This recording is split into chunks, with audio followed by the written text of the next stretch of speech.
Amen? So, sakto pa lang, nasa simula pa lang naman. Come to me all you who are weary and burdened, and I will give you rest. Alam ni Lord na ang isang tao darating sa punto na mapapagod siya. Alam ni Lord, darating ka sa punto, masasagad ka. Pero ano dapat yung reaction after nun? Magwawala ka ba? Magagalit ka ba? Hihinto ka ba? Hindi. Alam din ni Lord na ang solusyon, lumapit ka sa Kanya. Amen? So that you will have new strength, bagong kalakasan. So this week, this Holy Week, sino yung mga magbabakasyon sa ibang bansa? Yan, sosyal. Sino yung mga mamamasyal? Yan. Sabi ni Lord, bago ka pumunta kung saan, lumapit muna tayo sa Kanya. Amen? Dahil nasa Kanya yung kapahingahan. Sabi dyan, take my yoke upon you and learn from me, for I am gentle and humble in heart, and you will find rest for your souls. Diba? 2 beses binanggit ang kapahingahan sa mga tao na nakakaramdam ng kabigatan sa buhay nila. At ang sabi dyan sa verse 30, for my yoke is easy and my burden is light. Amen? Dahil kaya may kapahingahan dahil sa pamatok niya, ito ay magaan. Ito ay madali. Basta natin sa Tagalog. Lumapit kayo sa akin. Amen? Kayong lahat na nahihirapan at lubhang nabibigatan sa inyong pasanin. At kayo bibigyan ko ng kapahingahan. Pasanin ninyo ang aking pamatok at matuto kayo sa akin, sapagkat ako'y maamo at may mababang loob. Makakatagpo kayo sa akin ng kapahingahan. Kagabi habang ginagawa ko to, bandang mga mag-aalas 9, dumating yung lungkot sa akin. Kasi, merong isang pamilya, inaatake ng kaaway. At tuwang-tuwa yung kaaway. O galit na galit sa kanila. Siyempre, di na ako nakimarites, gumagawa talaga ako ng teaching. Naririnig ko nagsisigawan. At yung mga bata umiiyak lang. Yung ibang detalye, hindi ko nakita kasi hindi ako yung saksi. Pero naririnig ko lang. Talagang yung mga pagchili pa nga daw ako. Sabi ko, Lord, eto yung resulta. Pag ang buhay namin, hindi namin nilapit sa'yo. Diba? Yung, ialis mo yung sarili mo sa pangangailangan sa Diyos. Eto yung nangyayari. Yung akala namin napapabuti kami, hindi. Eventually, pinaglalaroan ng kaaway ang pamilya nila. Kaya sabi ko, Lord, hindi po kami titigil sa pananalangin sa pamilya ko. Kaya isang araw, pamilya namin to, hindi namin to bibitawan. Kaya isang araw, ililigtas mo sila. Pupunin mo sila, ibibilang mo sila sila. Amen? Kaya, ang kapahingahan nila nasa alak. Nasa sugal. Pero sa atin, tunay na kapahingahan. Sapagkat madaling daliin ang aking pamatok at magaan ang pasanin ibibigay ko sa inyo. Bakit napakahalaga ng pamatok? Ito yung buhay. Kahit anong galing mo, diba?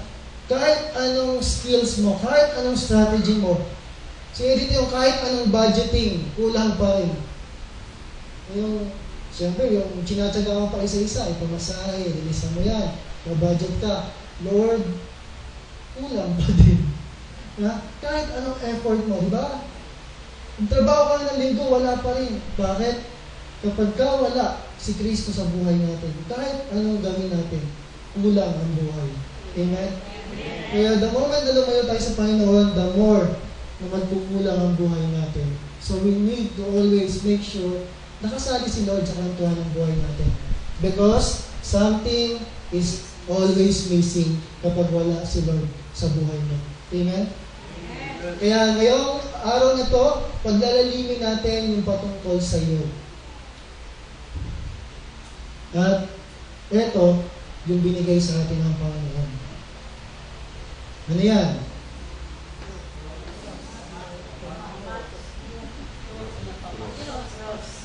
Pag-aaralan natin, saan ba galing itong yoke? At ano ba yung kaakibat nito?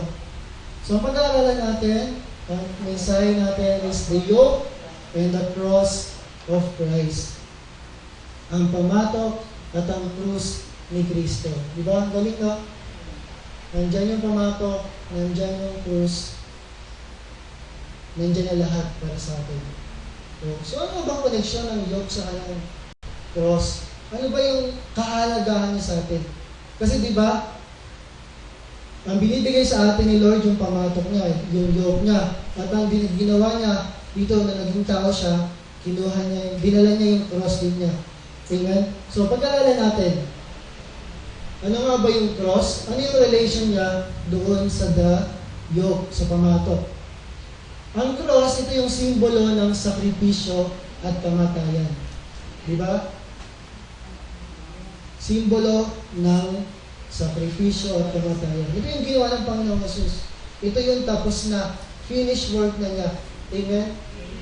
Kaya nga, minsan nakakaawa yung mga nagpapasang krus, yung mga nagpepenitensya.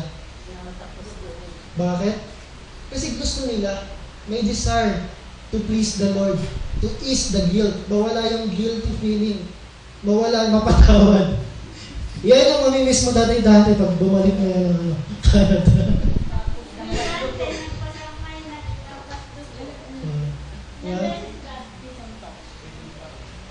May panata. Pito-pito. Diba? Diba? Yung kagustuhang mapatawad ay hindi na unawaan yung pagpapatawad na ibinibigay ng Diyos. Kaya hindi na natin ginagawa ulit yung pagpepenitensya sa pamamagitan na pagpapasa ng krus, pagpapapako sa krus, o pagpapahirap sa ating sarili. Bakit? Dahil dun sa krus, tapos na yon at kompleto na yon. Amen? Tapos na yung ginawa ni Lord para sa atin. Pero kapag ginagawa ulit natin yung pagpapako sa krus, pagpapahirap sa ating sarili, hindi natin tinatanggap yung kabayaran, yung buong kabayaran ng pagpapatawad ng Lord sa atin. Amen? Kasi sabihin natin, kulang pa. Hindi ko pa matagpuan ang kapayapaan. Kaya, mahalaga maunawaan natin, ito yung sakripisyo at namatay si Lord. Sapat na yung minsan para sa Kanya. Amen? At yung yoke is a symbol of our submission and service. Diba? Ito ay pagpapasakop at paglilingkod natin sa Panginoon. Kaya ito yung binibigay niya sa atin. Mula sa cross, namatay siya, nagsakripisyo pa siya para sa atin, para tayo ay makipag-isa sa Kanya at tayo ay magpasakop at maglingkod sa Kanya. Amen? Bakit ba konektado itong dalawa na to? Ano yung kahalagahan nito sa ating mga buhay? Tandaan nyo, the yoke of the Lord, His burden is easy and it is light. Amen? Pag-aralan natin. Una, ano yung koneksyon ng dalawa? Number one, Jesus took the shame on the cross so that we can have the yoke of glory. Ang kahihiyan sa krus para sa pamatok ng kaluwalhatian. Review lang to. During those times, noong panahon na yun, cross is the capital punishment. Sa panahon natin ngayon, ibig sabihin, ito yung death penalty. Bilhin mo, isang taong walang kasalanan, pero dadaanan niya yung kahihiyan na malagay bilang isang makasalanan. Dadaanan niya yung kahihiyan ng isang nakagawa ng mali, kahit wala siyang nagawang mali, para sa atin. Amen? Upang tayo ay magkaroon ng yoke of glory. Kinuha niya yung shame. Diba? Kaya nga nung ginagawa ko itong teaching na ito, nakailang iyak ako eh. Honestly. Bakit? Kasi, isa to sa highlights ng buhay ng Panginoon na kung saan, Lord, di mo deserve it. You don't deserve this. Kaya lang, kailangan mong gawin kasi ito lamang yung paraan para maligtas kami. Amen? Na yung kahihiyan na kinuha niya, the shame, yung hinubad yung kanyang damit, dinuraan siya, di ba? Binugbog, pinahirapan, naging katawa-tawa. Naalala ko, Lord, shame ko yun eh. Diba? Kahihiyan ko yun. Kinuha niya yun para tayo ay hindi na mabuhay sa kahihiyan. Amen? Lahat naman siguro tayo dumaan sa punto na meron tayong pangit na nakaraan. Amen? Lahat naman tayo dumating sa punto na ang dilim-dilim ng buhay natin. Pero, dumating din sa punto na inalis tayo ni Lord sa kahihiyan ng Lord. Amen? Dinala tayo sa pamatok ng kaluwalhatian. Ano yung yoke of glory? Di ba sabi ng Biblia, we share the glory of Christ. Kaya niya ginawa ang lahat ng iyon para maging kabahagi ka niya sa kanyang kaluwalhatian. Amen? Ibig sabihin, kung siya ay naging matagumpay, nais niya maging matagumpay ka. Amen? Kinuha niya na yung kahihiyan para ikaw ay mabuhay doon sa kaluwalhatian ng Diyos. Kinuha niya na yung kahihiyan para tayo ay magkaroon ng kapag-asaan sa buhay na to. Ito yung mamanahin natin sa buhay na to kapag tayo ay sumunod sa Panginoon. Sharing the glory of God. Amen? Na ikaw ay kabahagi sa kaharian ng Diyos. Tagapagmana ka. Amen? Kaya nakita ko si Tabibi kanina. Tagapagmana talaga. Tumingin lang eh. From head to head. Hanggang ito ba meron? Kasi iba may sing-sing sa akin. Masama ba yun? Hindi. Because it reflects the goodness of God. Amen? Kung ang motive niya is to glorify God, then so be it. Pero kung ang motive ng isang tao ay magyabang, hindi na tayo nagkakaproblema pagdating sa motive, sa motibo. Amen? Kaya nga natutuwa ako kasi yung sa kabataan ngayon, hindi lang ako yung nagdo-long sleeve na. Diba? Ilan na kami nagdo-long sleeve kahit na mainit. Pinatunayan namin na kaya namin mag-long sleeve kahit wala pa kami sa aircon. Amen? Pero pagdating doon, Lord, hindi lang kami nag-long sleeve kasi aircon na. Binigay namin yung best namin. Kaya kapag naka-short sleeve ako, hindi ako mapalagay. Kasi hindi ako sanay talaga. Kasi ang motive ngayon pula. E kailangan nakapula. Wala akong long sleeve na pula. Kaya napilitan ako mag-long sleeve. Nag-short sleeve.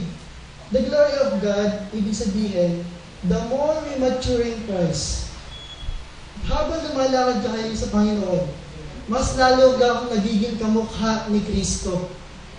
Mas lalo kang tumatatag, mas lalo kang tumitibay, mas lalo mong nagiging kawangis si Lord. Pinamukha yung katabi mo. Kawangis ba ni Lord? O mukhang problemado. Amen? When you have the glory of God, you have joy in your heart. Amen? Bakit? Wala na ibang papantay pa sa makakasama sa kaluwalhatian ng Diyos. Ang sabi sa salita ng Diyos in Hebrews 12:2 sa NIV, fixing our eyes on Jesus, the pioneer and perfecter of faith. For the joy set before him, he endured the cross, scorning its shame, and sat down at the right hand of the throne of God. Amen? Ang sabi sa Tagalog, ituon natin ang ating paningin kay Jesus. Sa Kanya nakasalalay ang ating pananampalataya mula simula hanggang katapusan. Dahil sa kagalangan naghihintay sa Kanya, hindi niya inalintana ang kahihiyan ng pagkamatay sa krus at siya ngayon nakaupo sa kanang trono ng Diyos. Amen? Hindi niya inalintana yung kahihiyan. Pero tayo minsan, we have this fear, we have this shame na hindi ko ma-share si Lord. Nakakahiya. Pero si Lord, ginawa niya lahat para sa atin. Diba? Kaya, magpasalamat tayo. Dahil dun sa cross ng kahihiyan, nagkaroon tayo ng yoke of glory. The yoke of honor na ikaw ay makabilang sa kaharian ng Diyos. Amen? Amen. Number 2, The relationship of the yoke and the cross. Ano ba yung nangyari doon sa cross? What happened on the cross?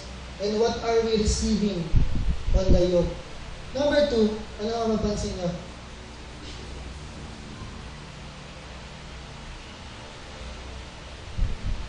Kinuha niya. Jesus took the wounds on the cross so that we will receive the yoke of healing.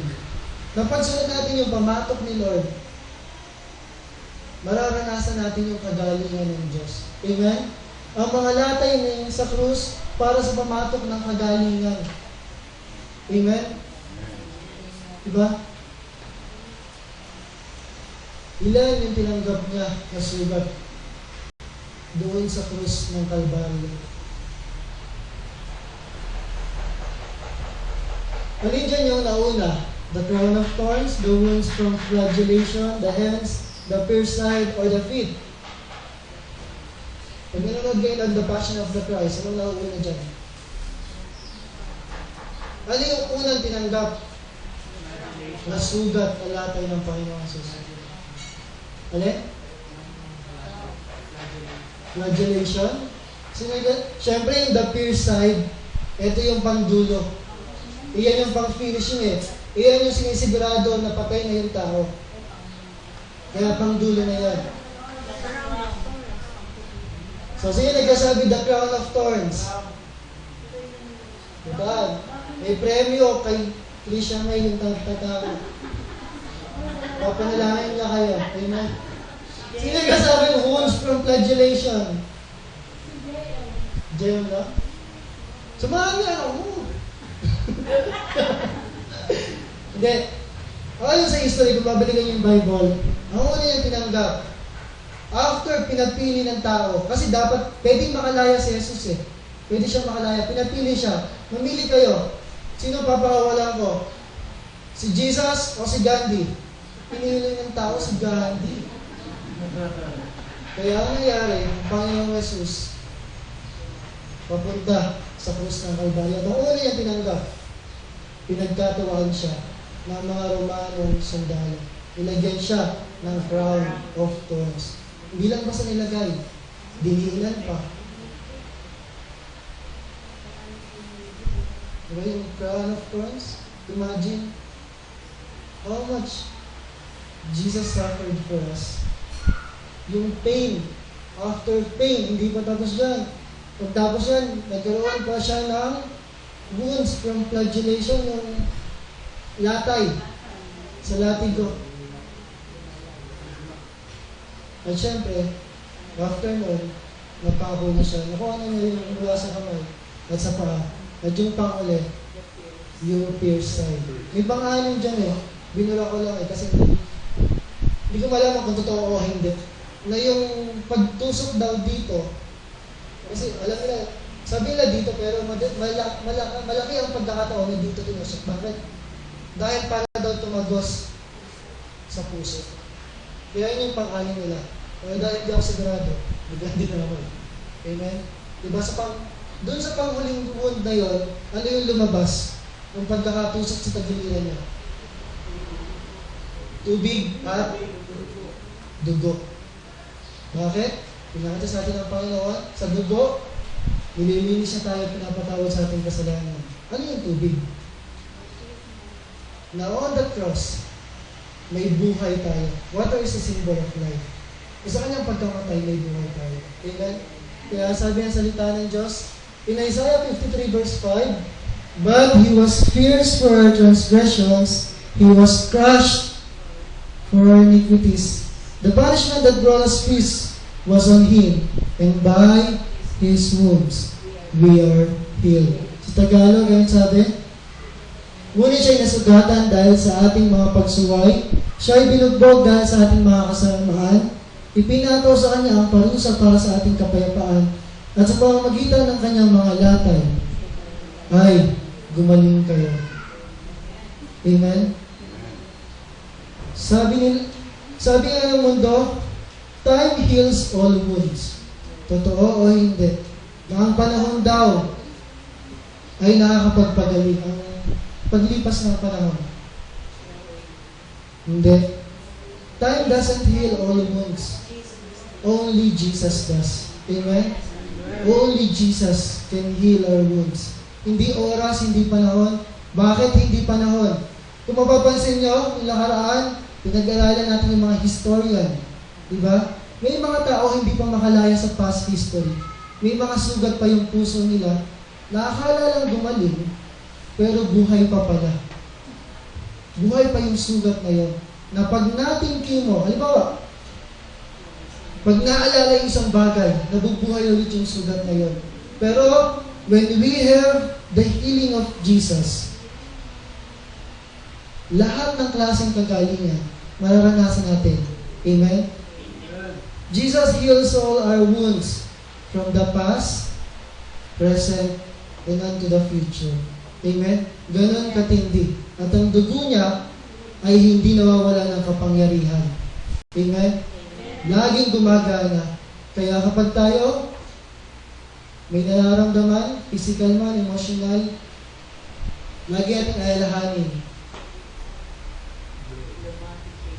Lumapit tayo sa Panginoon at magpagamot sa Kanya. Amen? Bakit kaya may mga tao ayaw lumapit sa doktor? Kahit kung may nararamdaman na. Natakot? Walang pambayad? Ayaw malamang may sakit? Ganon din tayo minsan sa Panginoon. Ayaw natin lumapit sa Panginoon. Pero, tanging kay Lord lang ang may gagaling niya. At may rasyon na itong lilipat sa kabilang kwarto. Ilay mo sa kanila, aircon. Sa kanila ay paayuda. May pa-premium pa.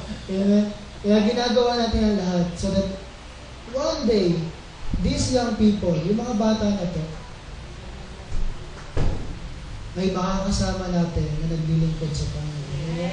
Kaya tanim sa puso nila ay uusbong at iyayabong sa kanilang buhay. Pangatlo, ano pa yung nandun sa cross at ano yung binibigay niya sa atin? After ng shame, after ng wounds, number 3,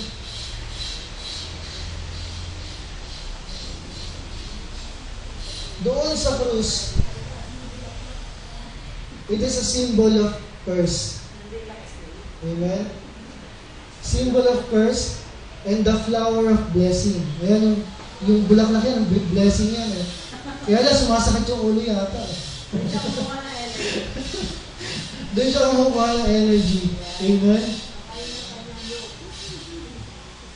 The curse on the cross for the yoke of blessing. Ano yung ibig sabihin nito? Ang sumpa sa krus para sa pamatok ng pagpapala. Kinuha ni Lord yung sumpa sa krus para sa pamatok ng pagpapala. Amen? Magiging lingkod ka ni Lord katulad ng mami at daddy mo. Ano? Amen? Amen? Ngayon daddy mo, tutugtog yan kay Lord. No? Amen? Makikita mo yung tatay mo naglilingkod sa Panginoon. Amen? Nag-worship lead. Hindi ko makakalimutan nag-worship lead dyan. Umiiyak pa talaga yan. Kasi napagalitan. Pero, yung puso ng tao, di ba? Damang-dama namin yung worship mo. Kaya yan, napaka-effective na worship leader ng tatay mo. Di ba? Tuwan-tuwa yung alam mo, Edwin, no? But there's joy in the house of the Lord. Amen? Pero lagi natin tandaan, bago yung blessing, may sumpa tayong tinanggap. Bakit tayo nagkasumpa? Hindi sa mukha, hindi sa buhay, kundi dahil sa kasalanan. We have this curse from the sin. Na dapat tayo, diba? Ano nangyari kay Edan at kay Eva nung kinain yung mansanas? Wala nangyari kasi mansanas lang yan eh. Yung isa, yung prutas ng pagkakaalam ng mabuti at masama. Ano nangyari sa kanila?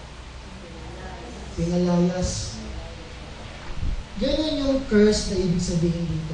Ang sumpa, ibig sabihin, you are destined na maghirap. Nakadesenyo ka na magkulang. Nakadesenyo ka na hindi maranasan yung magandang buhay. At kinuha yan ni Lord para sa atin. Amen? Ano sabi ang salita ng Diyos?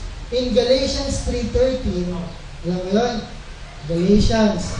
Christ redeemed us from the curse of the law by becoming a curse for us. It is written, cursed is everyone who is hung on a pole. Diba? Hindi lang siya namatay. Kaya hindi madali yung pinagdaanan niya sa krus. Tapos minsan tayo, binabaliwala natin yung mga blessings ni Lord sa atin. Diba? Hindi na deserve ng curse. Diba? Hindi niya deserve tanggapin yung curse, pero naging curse siya para sa atin sa Tagalog.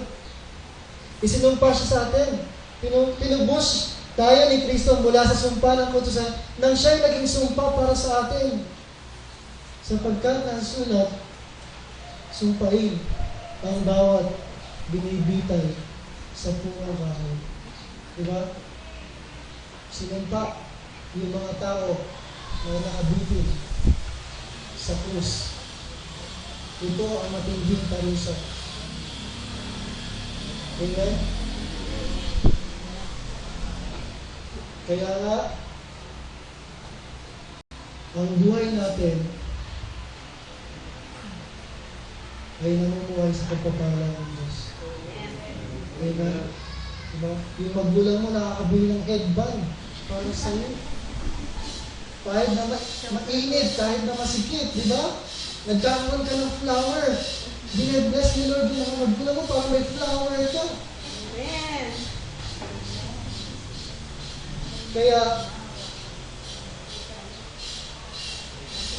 Kaya tayo ay tinawag na maging kapamatok na isa't isa so that we can remind everybody not to go far from the cross. Amen?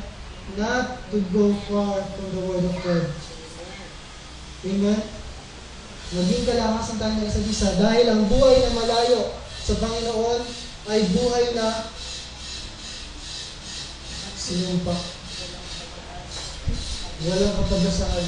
Kaya nga nung gabi, habang ginagawa ko yung teaching, habang nagsisigawan sa baba, sinungaling ka, namatay ka na, PI. Kanina yung lalaki lang eh. Kaya may babae naman. Noong una, yung mga bata lang umiiyak. Mas yung lalaki, mas yung babae. Kaya nga natutuwa ako, noong Thursday, nag-testimony yung pinakamamahal kong pinsan. Si Kuya Gandhi lang ang nakakapag-testify ng mga bago. Siya lang yung may lakas ng loob. Yeah? Kasi sabi nga ni Paul, yung ginagawa ng kapatid niya, maliit pa yun sa ginagawa niya dati. Kaya totoo yung puso ko, pagka yung pamilya niya, nakikita ko naglilingkod sa Panginoon. Dahil yung anak niya, aanihin yung pagpapala ng Panginoon. Ginagawa ng mga magulang niya. Amen? Kaya ikaw at ako, magsumikap ka sa Panginoon dahil ikaw ay nakadesign sa pagpapala ng Diyos. Amen? Ang buhay ni Paul hindi magiging laging ganoon. Nararanasan niya yung pagpapala ng Diyos dahil sa pagsusumikap niya kay Lord. Kaya nga nakakalungkot pag nakakalimutan natin si Lord. Diba? Kapag nagkakaroon ng maliit na dahilan para kalimutan mo si Lord. Kaya naman tutungo tayo sa pang-apat. Inalis na tayo sa sumpa at ginawa kang pagpapala. At pang-apat, nagkaroon ng botohan. Sino pipiliin? Oh, si Gandhi o si Jesus? Sabi nila, si Dante. Si Dante ang Huwag ka naman pipili. Ano ibig sabihin nun? Sino pipiliin? Si Jesse o si Yana? Parehas. Amen? Nung panahon na yun, ang simbolo ng cross is a symbol of letter R. Rejection. Diba? Nung pinili nila si Barnabas, nire-reject nila ang Panginoong Jesus. Diba? Yung mismong dahilan, kaya siya bumaba sa lupa. Kaya siya nagdusa. Yun din yung dahilan para mapako siya sa krus. Amen? The rejection on the cross for the yoke of acceptance. Ang pagkatakwil sa krus para sa pamato ng pagtanggap. Amen? Nireject si Lord para sa atin. Bakit? Kasi reject tayo. Sabihin mo sa katabi mo, dati reject ka. Pero yung rejection na yun, kinuha ni Lord para makuha mo yung pagtanggap ng Panginoon. Okay? Dahil sa kasalanan, hindi tayo pwedeng lumapit ng basta-basta sa Panginoon. Dahil sa kasalanan, hindi tayo deserving sa Panginoon. Dahil sa kasalanan, wala tayong kakayahan. Wala tayong karapatang lumapit sa Lord. Pero dahil doon, kinuha niya yung rejection na yun. Diba? Anong pakiramdam ng feeling na ma-reject? Diba? Ano yung pakiramdam ng feeling na itakwil ka?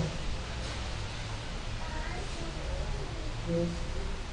Ano yung naramdaman ng Panginoon Jesus para sa atin? Para lamang tayo ay magkaroon ng pagtanggap sa Panginoon so that we can have an access.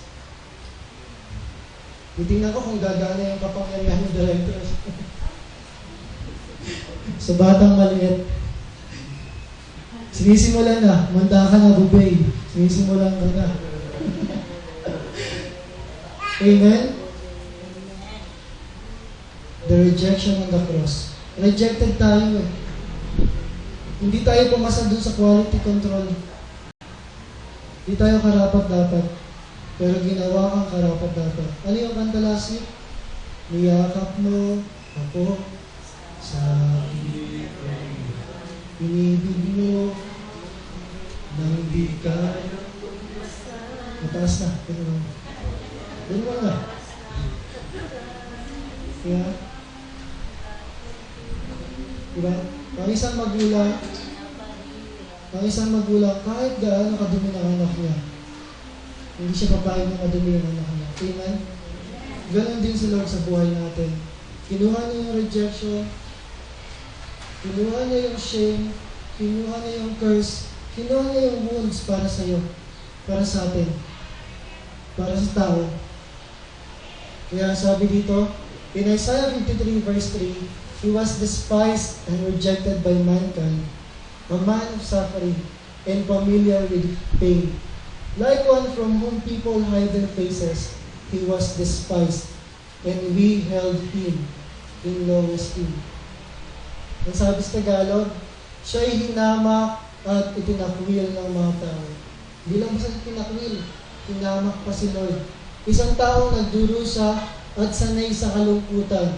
At gaya ng isa na pinagpublihan ng mukha ng mga tao, siya'y hinamak at hindi natin siya pinahalagahan. Amen. Ilang beses, naranasan ni Lord yung rejection. At ang masakit, hanggang ngayon,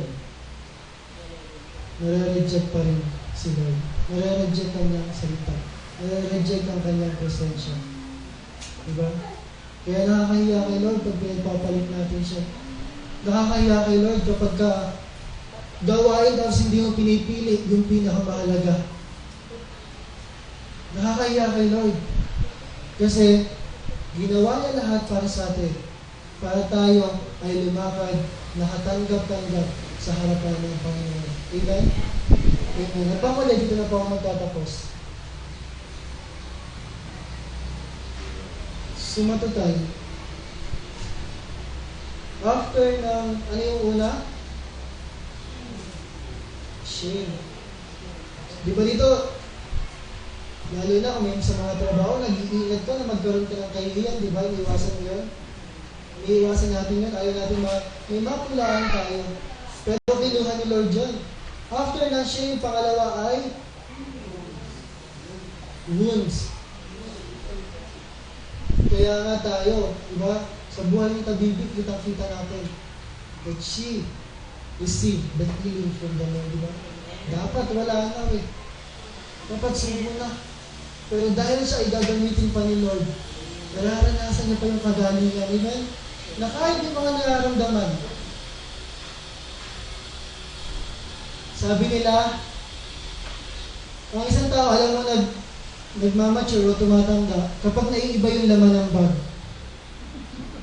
Dati pag mga polvo, mga cellphone, pero pag nagkaroon ng mga katingko, yung mga tamahid, naalalaman mo na iba na yung experience. Diba? Alam mo na, dati, hindi naman ako naghahabol sa mga kating-katingko. Pero nung binigyan ako ni Kim, nung Christmas, maganda nga pala, okay pala. Kasi minsan tumigilot na yung paa ko. Hindi ko alam kung bakit tumigilot na yung binti. Ayoko mo ng pangalanan, bahala na sila. Wala mo na ako i-claim. Tumikilot man siya, maglilingkod tayo kay Lord. Amen? Kaya kahit anong sakit, isa lang katapat niyan. Ang pangalan niya ay Jesus. Amen? Kaya kung minsan, kung may sakit pa tayo sa puso, kung meron pa tayong mga hindi na nakamove on, kung may mga sugat pa dyan, ibigay natin sa Panginoon. Amen? At panghuli, doon sa cross, ito ay simbolo ng kamatayan. Upang magkaroon tayo ng buhay. Doon sa iyo, pag sinuod natin ito, sinisimbolo nito na ikaw ay kaisa ni Kristo at tatanggapin mo rin yung buhay na inaalok niya sa atin. Diba? Ang kamatayan sa krus para sa pamatok ng buhay. Amen? Sabi nga ng salita ng Diyos, in 1 Peter 2:24, He Himself bore our sins in His body on the cross so that we might die to sins and live for righteousness. By His wounds, you have been healed. Saan natin ito nakikita? Napapansin niyo ba yung devotion natin? Ito yung topic na yan. Amen? Yung mga nagbabasa, alam ko tumatawa. Ito yun, no?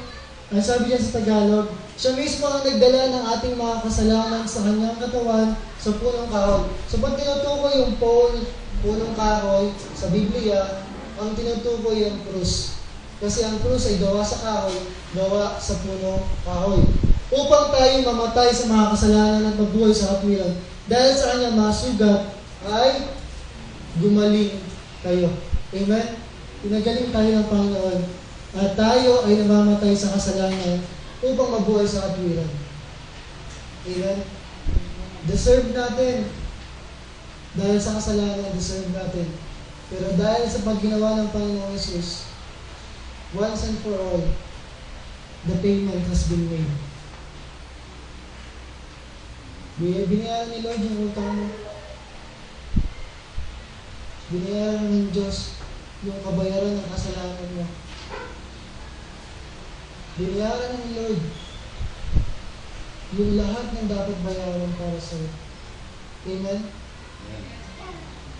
Noong unang panahon, nakwento ko na ito dati sa mga youth yata. During those times, bakit sila nag-aalay ng mga hayop na walang kapintasan? Bakit sila nagpapatay at sinusunod at pinangalay sa Panginoon? Dahil ang kabayaran ng kasalanan ay kamatayan. Ang pantubos sa kasalanan ay dugo. Kaya pumapatay sila ng mga hayop noon para matakpan lamang yung kasalanan. Tinatakpan lamang, hindi nawawala. Kaya yearly, nag-aalay sila. At pag hindi sila nag-alay, mararanasan nila yung sumpa. Pero nung namatay si Lord para sa atin, hindi lamang yung tayo nilinis, inalis niya yung kasalanan na yun. Amen? Hindi lamang yung dinakpan, inugasan tayo, at inalis sa kasalanan na yun. Amen?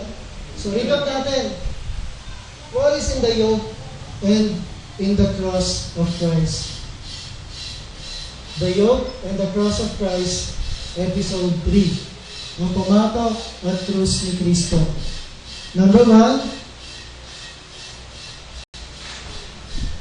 the shame on the cross for the yoke of glory. Yung kahiyan natin kinuha niya para sa kaluwalhatian na makabahagi tayo. Amen? Ibig sabihin, yung buhay na tinanggap natin ito ay simbolo ng tagumpay. Amen? We are victorious in the name of Jesus. The wounds on the cross for the yoke of healing. Ang mga latay sa krus para sa pamatok ng kagalingan. Hindi man tayo maintindihan ng mundo. Hindi man maintindihan ng siyensya. Pero ang kapangyarihan ng dugo ng Diyos ay kayang-kayang pagalingin tayo. Amen? At ang pinakamahirap na sugat daw ay yung sugat sa puso. Kasi ito hindi nakikita. Pwede mong itago, pero ikaw lang mahihirapan. Amen? Kaya, let us receive the yoke of healing. Number 3, the curse on the cross for the yoke of blessing. Amen? Yung sumpa, pinalitan niya ng pamatok ng pagpapala. Amen? Sinumpa tayo, pero dahil kay Kristo, pinagpala na tayo. Inalis tayo din sa sumpa at nagkaroon ng buhay ng pagpapala. Pangapat, the rejection of the cross for the yoke of acceptance. Ito hindi ko ito maintindihan. No. Minsan kasi di ba parang naghahanap ka ng pagtanggap. Ang isa daw sa pinaka-problema ng middle child ay pakiramdam mong hindi ka mahal ng mga magulang mo. Yun daw yung madalas. Ano nasa mo doon? Ano nasa mo yun dati? Para bang laging kulang? Laging mas lamang si kuya, laging mas lamang yung bunso. Napakaganda ng bunso namin. Diba? Mas puro pa ako tagyawan to. Lalo na nawala ng confidence. Umutang kasi ako mamaya sa kanya, kaya pinapalaman. Hindi. Isa sa pinakamahirap ay meron kang maramdaman na rejection sa buhay. Yung para bang rejected ka sa magulang mo, rejected ka ng asawa mo, rejected ka ng mga kapatid mo, rejected ka ng pamilya mo. Isa pinakamahirap yan. Pero dahil sa Panginoon, nararamdaman natin yung pagtanggap. Amen? Napapansin niyo ba? Ang mga kabataan ngayon, nagmamadaling magka-girlfriend-boyfriend. Nagmamadaling magka-jowa. Napansin niyo? Si Arsen, isang araw, may kaakbay pa na babae. Liit-liit mo pa. Ilang taon ka pa lang.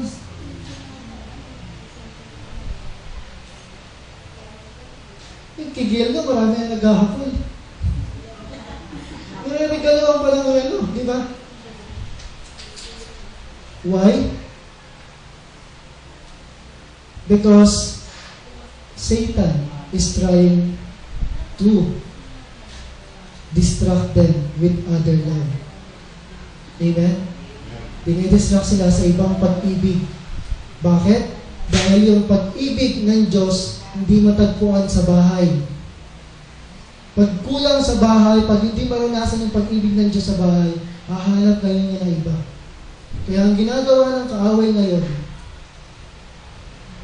kasi yung puso natin, original naghahanap yun ng pagmamahal. We are designed to love. Kaya tingnan mo ako, nandiyan yung partner mo, I love you.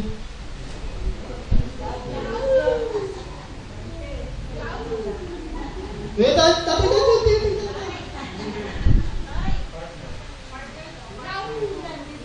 Amen? We are designed to love. Kaya yung mga bata na yan, pag walang pag-ibig ng Diyos sa bahay, dahil na walang pag-ibig yung magulang para sa Diyos, wala na tatanggap yung mga bata. At dahil doon, paglabas nila, maghahanap ngayon sila ng ibang klase ng pag-ibig. At doon itutuon ni Satanas na, ito yung pag-ibig na hinahanap mo. Which is in fact, ang hinahanap nila ay ang pag-ibig ng Diyos. Amen? Kaya kapag natagpuan nila yung pag-ibig ng Diyos, hindi sila magmamadali. Pero dahil may kulang sa puso, naghahanap sila ng pag-ibig. At panglima, meron ba dito nagmadali nung sila ay dalagat binata? May mga nagtakas. Sino mga nang tinakas? May mga tinakas.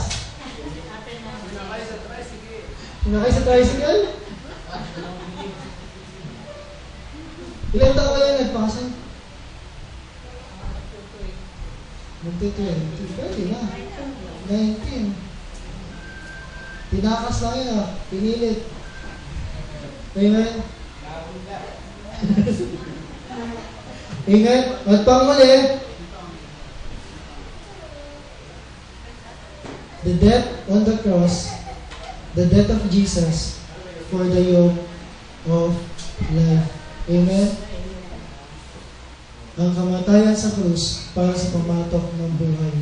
Kaya kapag susunod natin yung pamatok ni Lord, nagkakaroon ka ng buhay sa Kanya. Amen? Ano ba yung buhay na inilaan sa Lord sa'yo? Buhay na matagumpay, buhay na punong-puno ng pag-asa, buhay na malaya sa kasalanan, buhay na malaya sa kahirapan, buhay na may kapayapaan, buhay na panatag ang buhay mo. Amen? Kaya nga, kapag naramdaman mo na lumalayo ka kay Lord, huwag kang umasa na giginhawa buhay mo. Kahit anong gawin mo, katulad ng pinakita natin kanina, basta wala si Kristo sa buhay natin, laging may kulang. Amen? Kaya nga sabi ni Lord, in John 10:10-11, dito na ba ako magtatapos? At ito ang iwanan ko sa inyo. The thief comes only to steal and kill and destroy. I have come that I have my life and have it to the full. Ano sabi niya? I am the good shepherd. Di lang sa Baguio, makikita ang good shepherd. Na kay Jesus ang good shepherd. The good shepherd lays down his life for the sheep. Amen?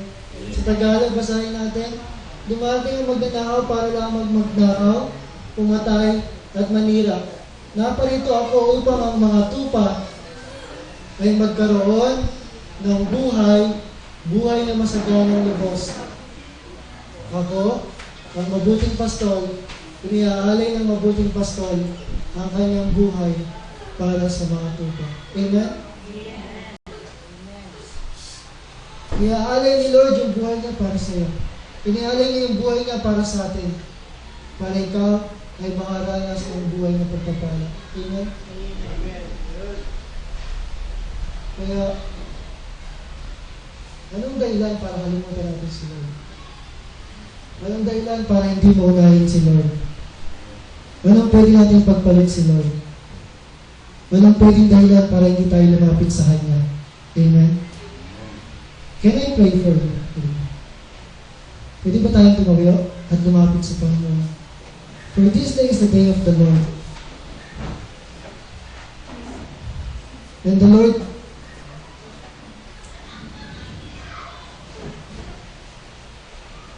is making you strong. Ginagawa ka niyang matag sa hamon ng buhay. Ginagawa ka niyang pinagpala sa kabila ng anumang sitwasyon. Sa oras na to, look in your hearts. Hanapin mo sa puso mo. Kailangan may Kristo dyan sa puso mo. Kailangan makalapit ka sa Panginoon. Lagi kang lumapit sa Kanya. Lagi mong hanapin ang presensya niya. Lagi mong maranasan na kailangan mo ang Diyos sa buhay mo. Kaya nga sabi ni Lord kanina, yung battle mo, yung laban mo, ibigay mo sa akin. For the battle belongs to me, says the Lord. Your heart belongs to me. Your life belongs to me. At gusto kita pagpalain, gusto kong paranas sa iyo yung buhay na masagana. Lapit ka lang sa akin. Let's close our eyes. Bigyan natin ating mga mata. At hanapin natin sa sandaling ito. Nakaharap natin ang Diyos. Kausap natin ang Diyos. At kakatagpuin ka na sa sandaling ito. Kakatagpuin na yung buhay mo. Kakatagpuin na yung puso mo. Minsan pwede kang magtago na okay ka lang. Minsan pwede kang magsabi, Lord, wala namang mali sa akin. Wala namang sakit sa akin. Walang pagkukulang dito sa akin. Pero sa harapan ng Diyos, you are just transparent as a glass. Kitang-kita ni Lord kung anong dinadaanan mo sa buhay mo. Kitang-kita ni Lord kung anong sitwasyon mo. Kitang-kita ni Lord kung anong mga sugat na meron ka. And the Lord is offering you healing. Kagalingan sa anumang pinagdadaanan ng buhay mo. At kapag may naalala ka na isang tao, help me to pray for them. Help me to pray for those people na alam natin na kailangan ng Diyos sa buhay nila. Dahil hindi lang ikaw ang inaalaya ng kapahingahan ng Diyos. Hindi lang ikaw ang inaalok ng napakabuting Diyos. The Lord, we are here today offering our lives to you. Inaalay namin ang buhay namin sa iyo. Inaalay namin ang aming mga puso sa iyo. Nagpapakumbaba. Na kami ay nagsusurrender sa iyong pamato. Nahawak mo ang buhay nito, Lord. Hindi kami ang may hawak nito. Hawak mo ang aming mga pangangailangan. Hawak mo ang mga sitwasyon ng bawat pamilya. Kasama namin dito, hindi Lord. Ikaw ang may hawak sa bawat pamilya mo, Panginoon. At patuloy mong katagpuin yung mga puso na nagpapangumbaba sa iyong trono. Lord, sa dami ng ginawa mo para sa amin, how can we stand in your presence? Paano kayo makakatayo? Paano namin mararamdaman na we are deserving, we are worthy? Sa dami ng hindi karapat-dapat na tanggapin mo, kinuha mo para sa amin. And Lord, may this week be a remembrance kung gaano mo kami kamahal, kung gaano mo kami iningatan, kung gaano yung ginawa mo sa krus para sa amin, so that we may have life, Panginoon. Life in abundance, life to the fullness of it, Panginoon. Kaya Lord, I am blessing these hearts of Panginoon. I am blessing the hearts of your children, that in the midst of trials, in the midst of darkness, whatever it may be, in the midst of the lackness in their lives, Panginoon, you will be there. Nandun ka, Panginoon, para punuin ang kanilang mga puso, Panginoon. Punuin ang kanilang pamilya. Punuin ang kanilang buhay ng pagpapala. Punuin yung buhay nila ng kagalingan, Lord. Walang imposible sa iyo, Panginoon. Walang imposible sa iyo. At sa iyo ay may nananampalataya. Kaya Lord,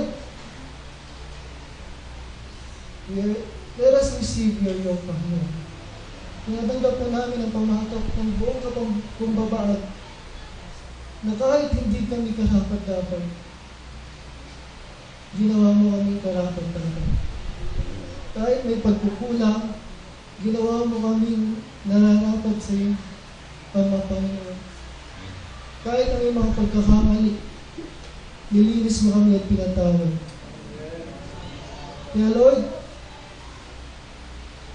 anumang kabigatan sa buhay nila, they will experience your healing, your rest, yung kapahingahan na ikaw lang ang mga pagbigay. Na kahit anong stress ng mundo na ito, kahit anong burden ng mundo na ito, mag-enjoy kami sa buhay nito. Dahil kasama ka namin, Lord. Kasama ka namin na magtatagumpay. Kasama mo kami na lalakad sa inyong kanuuban. Kasama mo kami na maghahayag ng iyong kabutihan. Kaya Lord, wala po kaming magagawa kung wala ka sa aming mga buhay. Kaya sa buhay na ito, hanggang sa muli na ang pagbalik sa iyo, wala kami ibang gagawin kundi magpuri, manalangin, mag-aaral na yung salita, at maglingkod sa inyong kaharian. Thank you, Lord, for this wonderful blessings this day, Panginoon. Salamat sa iyong mensahe. Salamat sa presensya mo. Salamat sa iyong kabutihan. At sa iyong po yung pagsampat pagdakila sa tayong pangalan ng anak na si Jesus.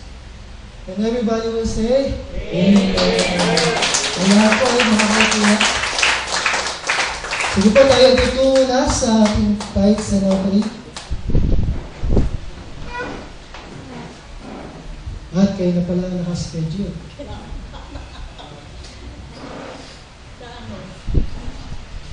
Sa